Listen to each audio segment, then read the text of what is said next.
קשר זוגי הוא בעצם פוגש את התהליך האישי של כל אחד מאיתנו. בתוך קשר זוגי, כל אחד מאיתנו עובר תהליך אישי.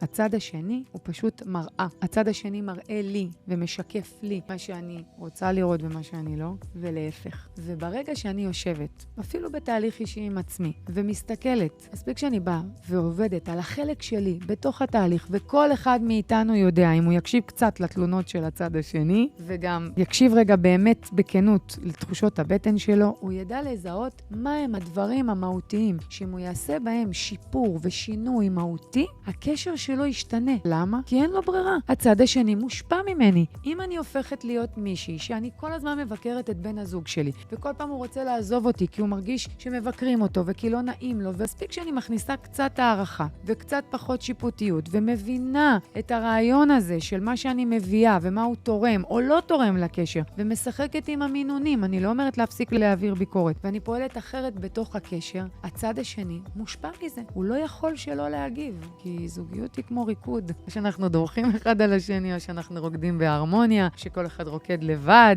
זוגיות במהות שלה תמיד ישאפו לאיזון.